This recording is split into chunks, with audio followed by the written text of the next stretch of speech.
Nakatakdang ilabas ng International Criminal Court Appeals Chamber ang desisyon nito sa apela ni dating Pangulong Rodrigo Duterte hinggil sa jurisdiksyon ng korte sa mga kasong kaugnay ng war on drugs.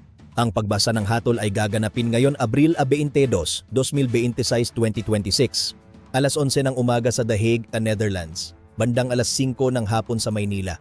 Pinamumunuan ni Judge Luz del Carmen Ibanez Carranza ang Appeals Chamber na magpapasya kung mananatili ang kapangyarihan ng ICC na dinggin ang 3 bilang ng crimes against humanity laban kay Duterte. Ang apela ay inihain matapos tanggihan ng Pre-Trial Chamber Purpry noong Oktubre 2025 ang kanyang hamon sa jurisdiksyon.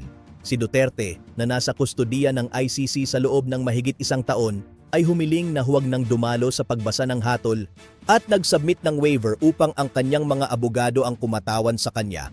Ang human rights groups ay umaasang mananatili ang jurisdiksyon upang magpatuloy ang paglilitis.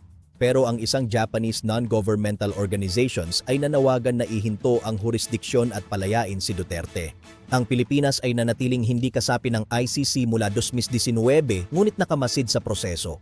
Manatiling nakasubaybay sa ating Sakto Unlimited Quick Bulletin na unang matutunghayan sa Sakto Subscription Hub, saktoradiotv.com website at iba pa nating social media platforms. Scan QR code, click subscribe.